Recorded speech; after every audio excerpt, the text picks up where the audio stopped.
As telas da suíte G1000 são equipadas apenas com painéis de LCD e botões de comando. Por eles, o piloto lê o que acontece no sistema e dá entrada de comandos. Esses comandos serão processados em módulos eletrônicos, instalados por detrás das telas. Os módulos, interconectados entre si, se comunicam em linguagem digital. Todas as informações brutas que recebem são inicialmente transformadas em códigos binários, dentro do sistema operacional da suíte G1000, antes de serem processados. Por exemplo, a informação de temperatura de cabeça de cilindro chega como valor de corrente elétrica, que passa pelo termopar do respectivo sensor.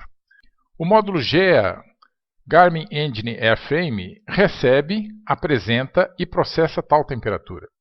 Se algum desses módulos deixar de operar, um X vermelho surge sobre as informações que viriam dele. O PFD possui vários botões de comando em suas molduras laterais e na base da tela. No canto direito superior estão os comandos de VHF. O principal é um botão duplo, concêntrico, onde o movimento do botão menor, o de dentro, comanda a troca dos decimais das frequências de VHF, enquanto o botão grande, o de fora, comanda o valor da frequência.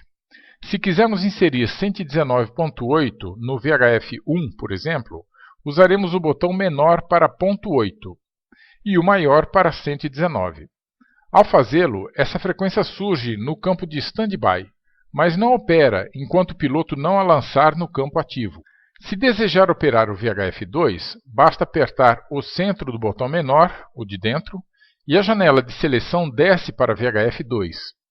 Se comprimir o botão Transfer por 2 segundos, o VHF selecionado insere a frequência 121.5 MHz, diretamente no campo ativo. O comando de volume do VHF selecionado é feito pelo botão Volume, logo acima. Do lado esquerdo da tela, a operação de frequências de VOR é similar. Há também um botão concêntrico, em que o de dentro, o menor, comanda os decimais, enquanto o botão de fora, o maior, comanda o valor da frequência. O botão Transfer se encarrega de lançar a frequência em standby para a janela ativa. Feito isso, o receptor de VOR irá tentar capturar essa frequência e ler o indicativo de localidade. Se a frequência estiver sendo recebida, o indicativo surgirá ao lado. O botão de volume, neste caso, será útil na situação do piloto desejar ouvir o indicador de localidade. Abaixo das janelas de VOR está o velocímetro. Sua escala começa em 20 nós, e ao passar por 30 nós de VS, alguns comandos serão disparados automaticamente, como o modo Alt do transponder e a contagem de tempo de voo. Ao baixar de 30 nós, encerra-se a contagem de tempo de voo e o transponder retorna ao modo Ground. As acelerações positivas ou negativas são mostradas como uma barra de cor magenta, que aponta para cima ou para baixo. A ponta da barra significa a velocidade esperada daqui a 6 segundos. Esse recurso é útil para demonstrar tendências e prevenir VNE ou stall. Ao longo da escala de velocidade, pode ser aplicados index, que lembrem ao piloto velocidades críticas como Vx, Vy e Vr, dentre outras. Em algumas configurações, o velocímetro do G1000 também apresenta as Vs e Va em janelas destacadas. Do lado oposto, fica localizado o altímetro e o climb. No altímetro, há uma janela na parte superior, na qual o piloto insere a altitude que deseja atingir. Mais tarde, o piloto automático vai nivelar, guiando-se por ela. E na base, há outra janela que apresenta o ajuste de altímetro atual. Na escala de altitudes, também há uma barra de cor magenta, que indica a altitude prevista daqui a 6 segundos. Se o avião estiver voando nivelado, a barra desaparece. Anexada ao lado esquerdo fica a janela de rampa. Quando um procedimento de aproximação com rampa é selecionado, e o avião passa a receber informações de rampa, seja glide slope ou glide path, o indicador é apresentado nessa janela. A indicação de rampa também surge em rota, quando o piloto programa uma navegação vertical em rota. O climb, ao lado direito, indica a razão de descida ou subida com uma seta preta.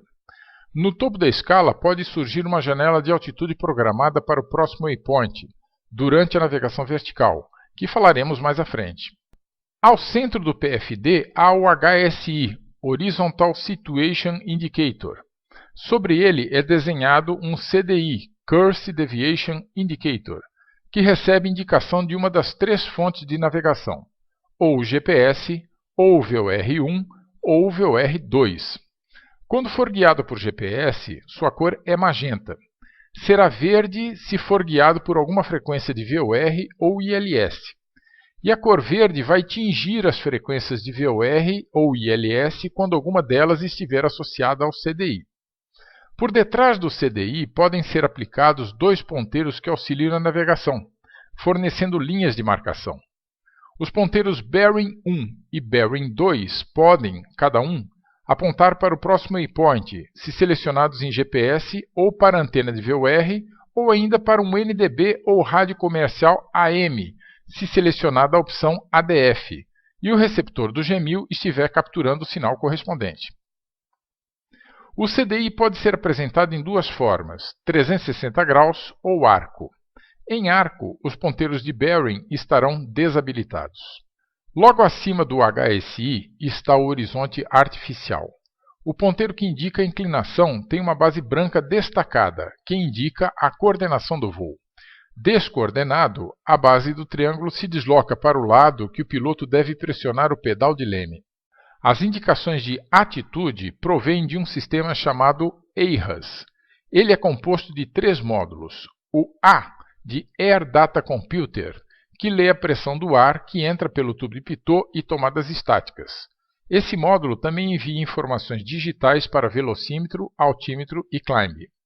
O H, de Heading, que identifica as proas magnéticas e envia as informações para a rosa dos ventos do HSI.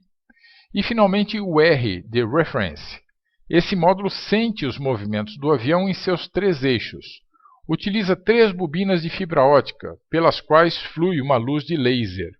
Quando cada bobina gira em seu eixo, a frequência do laser aumenta ou diminui em relação à frequência original.